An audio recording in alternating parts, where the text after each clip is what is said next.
Hi, welcome back to my channel. I'm Ellen Gormley and we are doing today a Tunisian stitch. This is kind of like a reverse shell stitch. To me it looks like brooms, so I might call it the Tunisian broom stitch. Anyway, today this is a very simple Tunisian pattern. It's a 2-row repeat. I think you're really going to like it. Let's get started. So I have a worsted weight yarn, and let's give you a closer look though. There it is up close. I have a worsted weight yarn, and I believe this is a K size. It is a double-ended hook, but I'm using it for Tunisian. I'm not using it as a double-ended hook, and that's just fine. So I believe it's a K. It feels like a K to me. We're going to place a slip knot on our hook and chain 23. Basically, this is a pattern that, oh, here comes Theo. Here comes Theo the cat. This is a pattern where it's a multiple of 5 plus 3. So I'm doing 23 today so that I end up with 4 repeats plus the extras necessary. So 1, 2, 3, 4. This is going to be a challenge today, I can tell.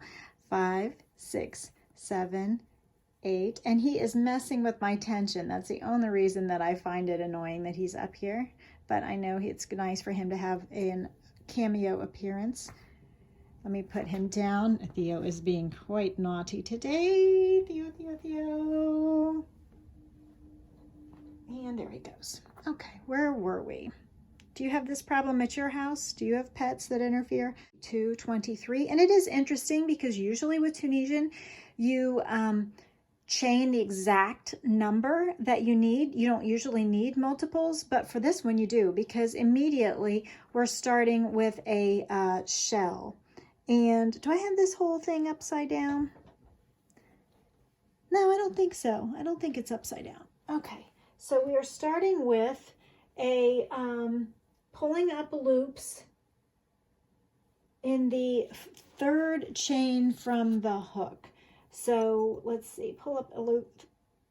1, 2, 3, 1, 2, 3.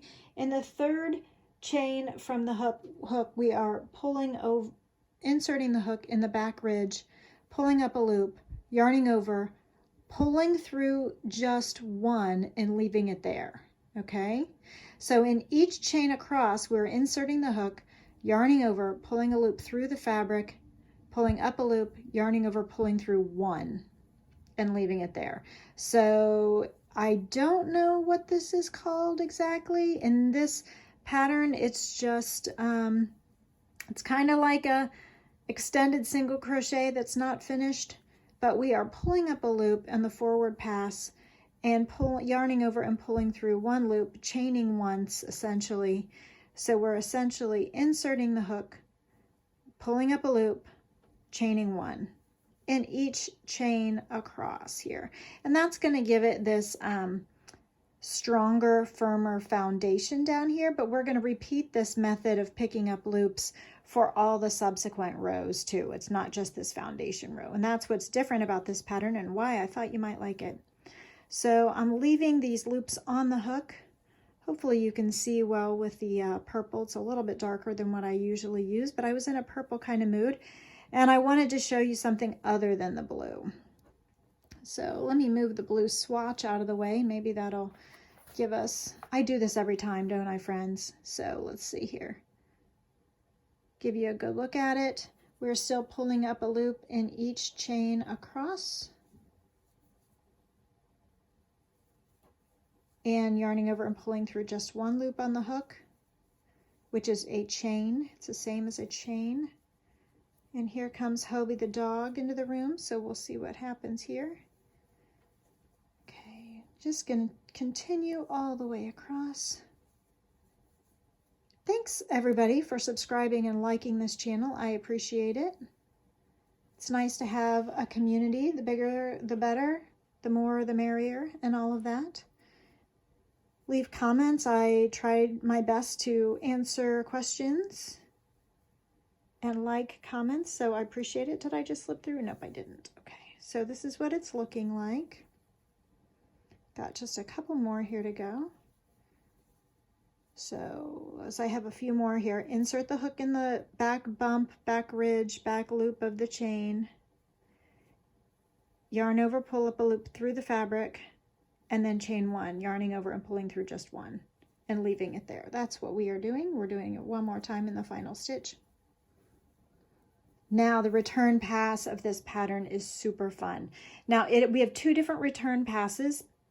So a lot of times with Tunisian patterns, all of the work, all of the interesting differences happen on the forward pass. And in fact, this forward pass is interesting, but really it's the return pass that is most interesting on this pattern. And then with most traditional, not traditional, but with most usual, typical Tunisian crochet, like the return pass is always the same. It's always the same. It's always the same. But guess what? This one is different. So this one is different both on the forward pass and the return pass, but it's only a 2-row repeat, and I think you'll like it. So on this row 1 return pass, we're going to yarn over, pull through 1 loop on the hook. So that's another chain there. Then we're going to chain 2. So it's essentially 3 chains. See what we got here so far? Now we're going to yarn over and pull through 6 loops on the hook.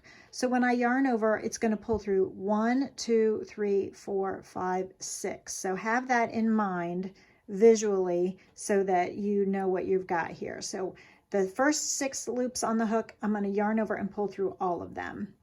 And it's easy to keep going and do too many, and it's easy to do too few and not do this first one. Here comes Theo. I'm going to put him down. Your dark fur is messing with my lighting there, buddy. Okay. So yarning over and pulling through all 6 loops. So let's do this together. 1, 2, 3, 4, 5, 6. Okay. So now we have a grouping that looks like 1, 2, 3, 4, 5, but that first chain over here by my left thumb, or by this thumb over here, is the first one of that. Okay, so now we're going to chain 4 times. 1, I want to leave these fairly loose, these chains, because we're going to work into them later. Theo tried to jump on the table and failed. It was quite funny. Okay, now we're going to yarn over and pull through 6 again. So remember, the first one counts. 1, 2, 3, 4, 5, 6. So I'll kind of separate them out so that I can see them better. It's essentially the one that's on the hook plus 5 more. So yarning over and pulling through, and here he comes. He's going to jump again. 1, 2, 3, 4, 5, 6. Okay. So you see 5, but the 6th one you don't see. It's over here by my thumb. Chain 4. 1, 2, 3, 4. So essentially when you're yarning over and pulling through 6 here, and the first one you're pulling through actually sort of makes, it makes another chain. So it's just a matter of how you word it.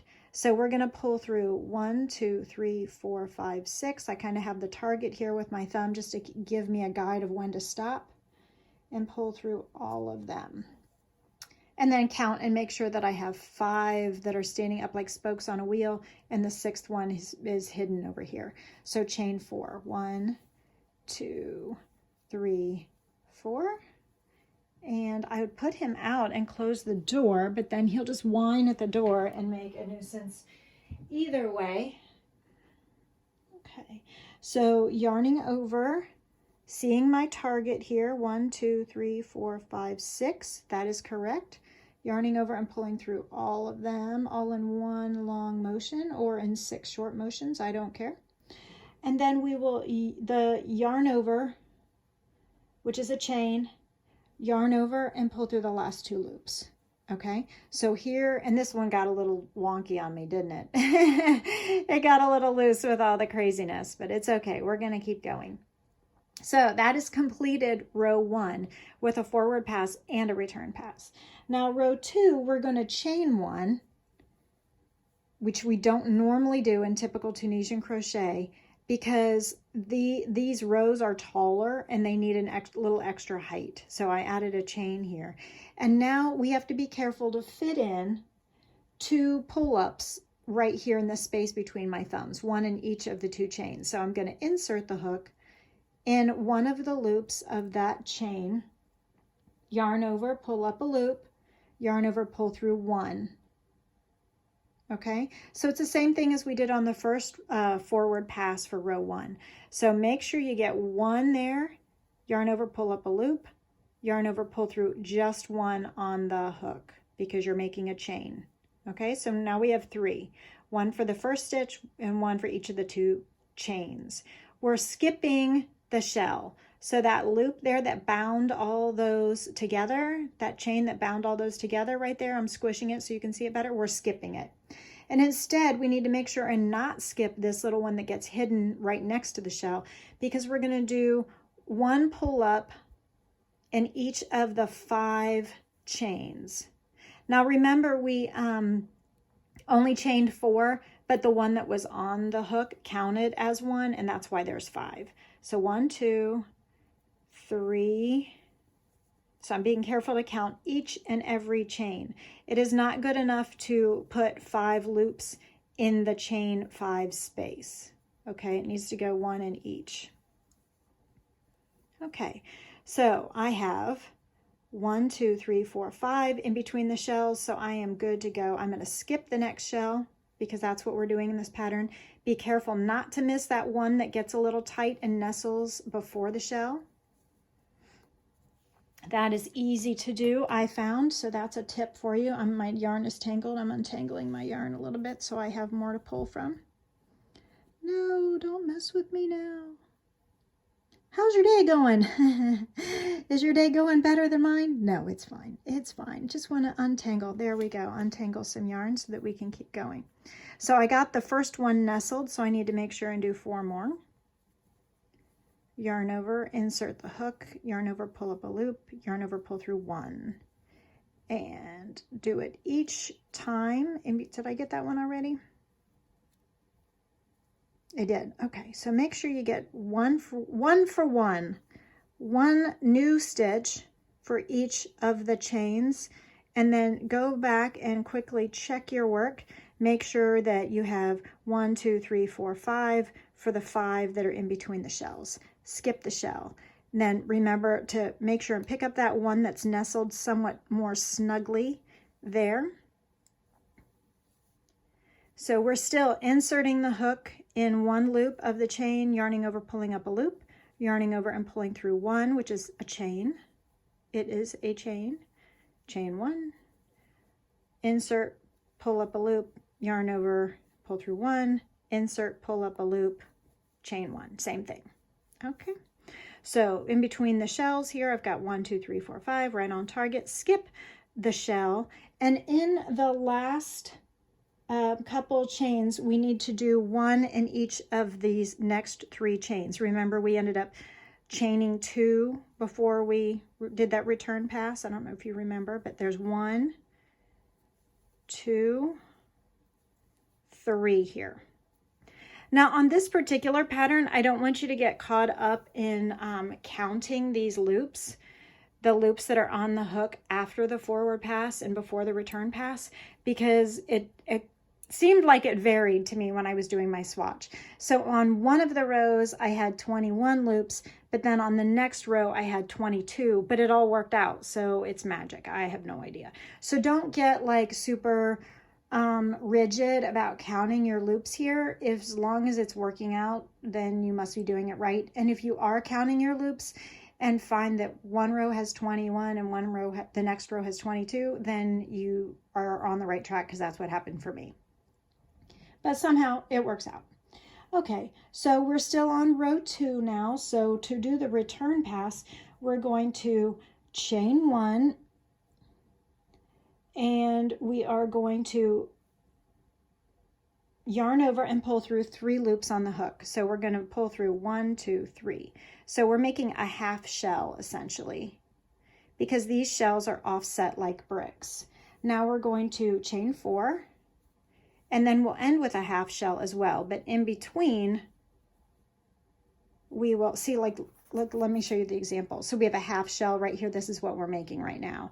And then, because the shells are offset like bricks, so we did the first row, then offset, and we're putting the shell in between the 2 below it, so that there are 4 shells in row 1, there's 3 complete shells in row 2 with a half and a half, which equals 4. So we're still on our working even plan. So yarn over and pull through 6. 1, 2, 3, 4, 5, 6. And then chain 1, 2, 3, 4. Yarning over and pulling through 6. 1, 2, 3, 4, 5, 6. Make sure I've got 5 of those plus the 1. Okay, 1, 2, 3, 4. Yarning over and pulling through 6. 1, 2, 3, 4, 5, 6. See, so much fun. 1, 2, 3, 4. Now at the end of row 2, we will have, this is what we've got going on here because we have to do a half shell, remember?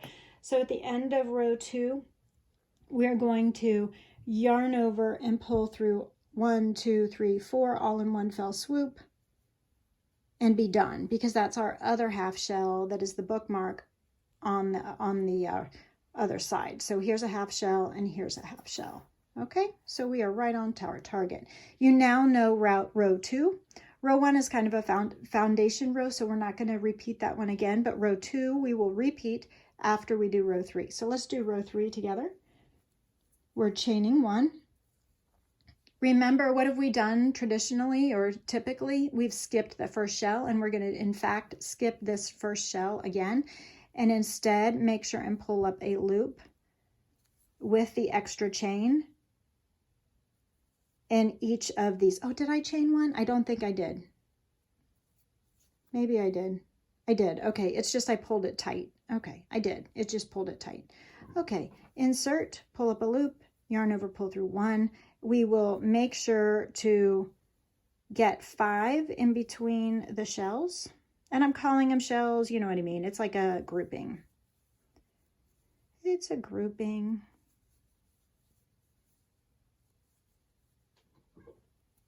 You hear Theo running around behind me acting like a crazy cat. Okay, so we have the first one, then we have 1, 2, 3, 4, 5 in between shells. We're skipping the shell. We're making sure not to miss that first chain on the other side of the shell. Pulling up a loop and chaining 1. This will be the forward pass style for every row. And now actually you've already, we're already halfway through row 3 and you've already seen row 2. So row 2 and 3 are what is repeated for this pattern. What do you think you would make out of this? What do you think you would make out of this stitch pattern? It's really pretty. It would make a great Afghan. It'd make a really pretty shawl. I always say that about everything, don't I? Okay, skipping the shell, making sure to get one in the chain nestled next to the shell. Making sure to get 5 of them in between shells.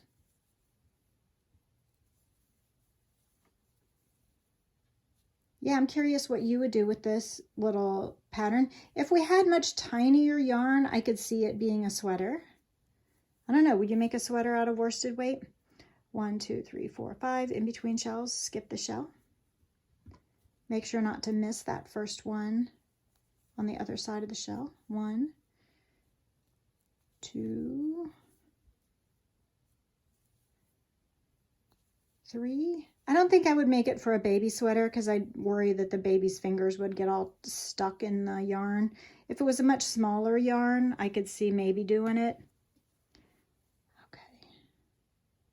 And then row 3, we're going to the last 2 loops over here, and we're going to insert, yarn over, pull up a loop,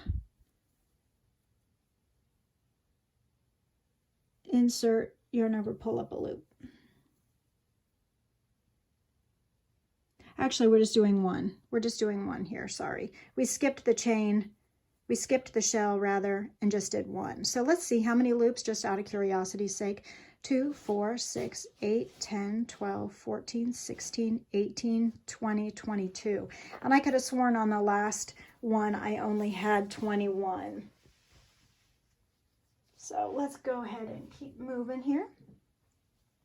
So the row 3 return pass is yarn over, pull through 1 loop on the hook.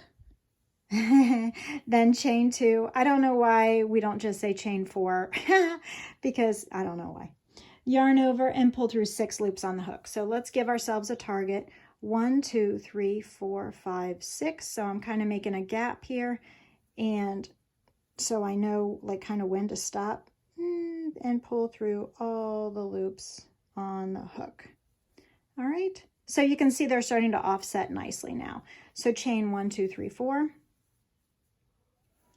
The bind off for this pattern is just a slip stitch in each. 1, 2, 3, 4, 5, 6. Chain 4. 1, 2, 3, 4. Yarn over and pull through 1, 2, 3, 4, 5, 6. 1, 2, 3, 4. 1, 2, 3, 4, 5. 1, 2, 3, 4, 5, 6. Yarn over, yarn over. Okay, and pull through. All right, so we have both rows that you need to make this pattern. We have the foundation row, then we have rows 1 and 2. You'll repeat rows 1 and 2 over and over again. At the end of the pattern, when you are ready, you are going to do a slip stitch across. So to slip stitch in Tunisian crochet, we're going to go ahead and chain 1 here for consistency's sake. Insert the hook into the next loop. Instead of yarning over and pulling up a loop and yarning over again, we're just pulling through the loop on the hook. So just slip stitch across. I am going to skip the shell because that's what we have been doing all along, and I don't want to end up adding too many stitches. So I am going to insert, pull through the loops on the hook for the bind off. I hope you've enjoyed this little upside down broom, this little broom pattern for Tunisian crochet, and please like and subscribe for more videos, and I'll see you on the next one. Thanks.